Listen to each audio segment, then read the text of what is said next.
is Applications of Linear Systems. We're going to skip for now the intro question. We're going to go right into the examples. So you've already learned how to solve these types of problems, but we're going to learn how to set them up first, and then we're going to solve them just like we've done earlier within this unit. The first one talks about break even. Now, with this situation, it says, suppose a model airplane club publishes a newsletter. Expenses are 90 cents for printing and mailing each copy, plus $600 total for research and writing. So for our cost, okay, so we have to pay 90 cents for printing and mailing each copy. I don't know how many copies I have, so I'm going to let that be X. So this is going to be my number of copies. X is my number of copies. Y is going to be the total cost. So I have to pay 90 cents for printing and mailing each copy, plus $600. So plus $600 total. That's a one-time fee for research and writing. The price of the newsletter is $1.50 per copy, so that's how much I'm making. So this is how much we earn. So we earn $1.50, once again per copy, so that's times X because I don't know how many copies. How many copies of the newsletter must the club sell to break even? Just like we did before, when they both say Y equals, we can set the equations equal to each other. And when it talks about break even, we need to know, we want to know when our cost is going to equal how much we earn. So we're going to have 0.9x plus 600 equals 1.5x. I'm just setting the equations equal to each other. Now we're going to solve it just like we have done in the past. So we're going to solve for x first, so let me subtract 0.9x from both sides. So 600 equals 1.5x minus 0.9x is 0.6x. Still solving for x, divide by 0.6. And we get x equals 1,000. Now let's see if we need to solve for the y. The question says, how many copies of the newsletter must the club sell to break even? It's not asking us how much it's going to cost, it just says how many do we have to sell. So our answer is 1,000. That's the number of copies, so we're all done. You can stop right there.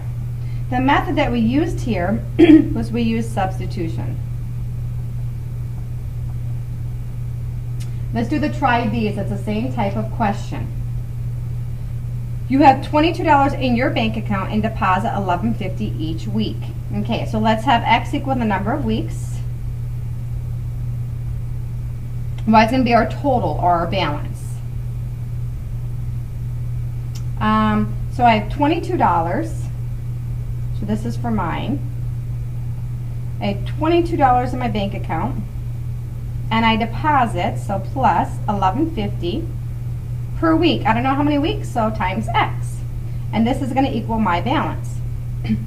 For, at the same time, your cousin, so my cousin, she has $218. She's way more than I do. But she's withdrawing, so she's taking out minus $13 each week. Once again, x represents the weeks. That's going to be her balance. When will your accounts have the same balance? It's the same thing as I want to know when my account's going to equal my cousin's account. They both say equals y, so we can set them equal to each other. So let's start with that question. So I'm going to have 22 plus 11.5x equals 218 minus 13x. Setting the systems of equations equal to each other. Solve for x first. I have more x's on the left, so let me add 13x.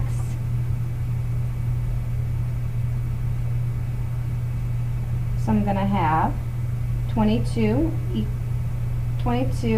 plus 11.5x plus 13x is going to be 24.5x. And then 218. Negative 13x and 13x, they're gone. Now let me still solve for x, subtract 22 on both sides.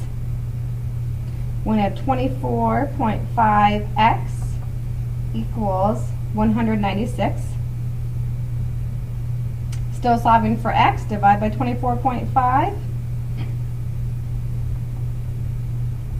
I get that x equals 8. X is the number of weeks. That's why it's really important you say what your variables are standing for. So I have x equals 8 weeks. So I've answered that question. When will your accounts have the same amount? They'll have the same amount after 8 weeks. Then it says, how much will you have at this time? That's my balance. So I can plug it into either equation to find out what the balance is. So I'll just plug it into mine. It does not matter which one, like I said. So to find out the balance we're going to have, I'm going to go 22 plus 11.5x equals y. But my x value is 8. So I'm going to replace my x with 8. Okay. When I go in my calculator, 22 plus 11.5 times 8, I end up getting 114. And that stands for my balance, so that's going to be my amount. So it's going to take me 8 weeks to have the same amount as my cousin, and we're going to have $114. Going on example number 2, set up a little bit differently. Video games cost $3 to rent, and movies cost $4 to rent. So they cost a different amount. It says if Ian gets $36 to spend in video game and movie rentals for the weekend, and rents a total of 10 video games and movies, how many video games does he rent and how many movies?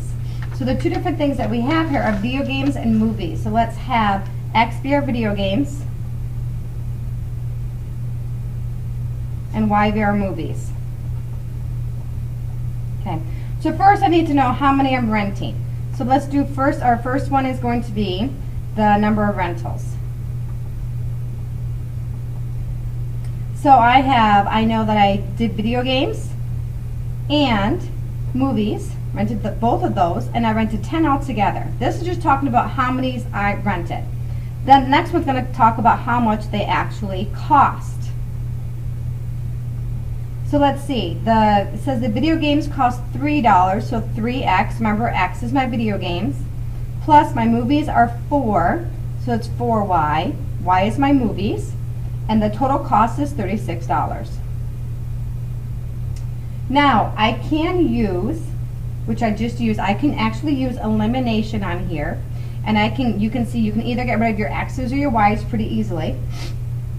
So I'm going to have then, I'm going to multiply this first one through, if I multiply this through by -3, you can see I can eliminate my x's. So multiply by -3. So if I go -3, so my equation that I already have, it's 3x plus 4y equals 36. That's not changing. I'm going to use elimination.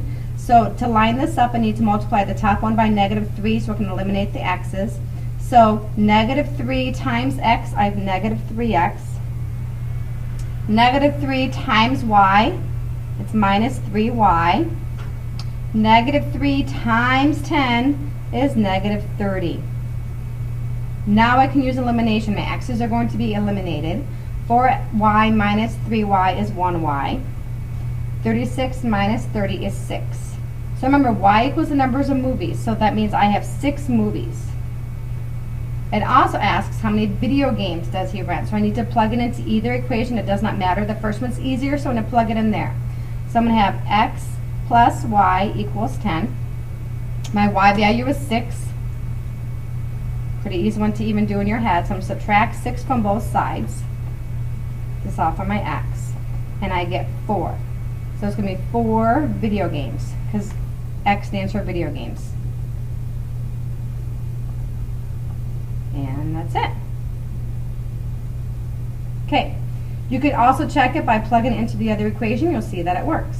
The last one, suppose you have $1.75 in quarters and nickels, and you have a total of 11 coins. How many of each coin do you have? Let's have x equal the quarters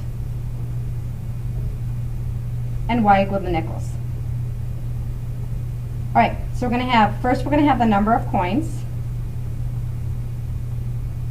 And let's see, so we know we have quarters, which we're going to call x's. We have nickels, which are going to be y's. And I have altogether 11 coins. So that's just the number of coins. Now I'm going to talk about how much they're worth. Okay, so I have my quarters are worth 25 cents.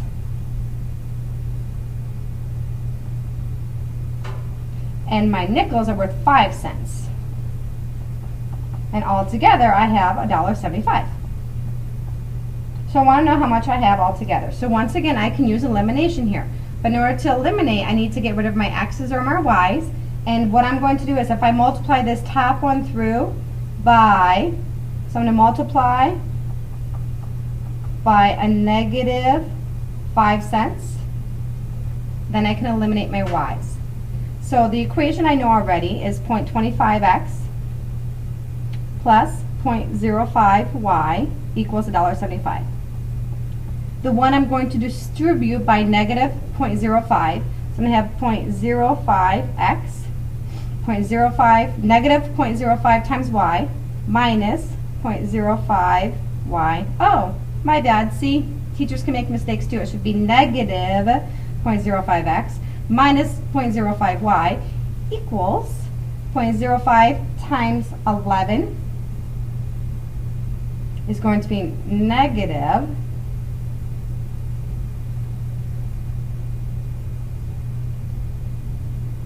0.55. Now we can eliminate. 0.25x minus 0.05x is going to give us 0.20x. Our y's are eliminated. 1.75 minus 0.55, we end up with 1.20. Solving for our x's. So I'm dividing by 0.20. We get x equals 6. So that means I have 6 quarters. I still need to know how many nickels I have. So you can plug it into either equation. I think the top one's the easiest, so I'm going to plug it in there. So we're going to go x plus y equals 11. But remember, my x is 6, so I can physically replace my x with 6. Still got to solve for y, so subtract 6 on both sides. And you get y equals 5. So that means I have 5 nickels. So I have 6 quarters and I have 5 nickels. And you can check it. If you plug it into the bottom equation, it is going to add up to be $1.75. So that's how you check it. What do you want to see?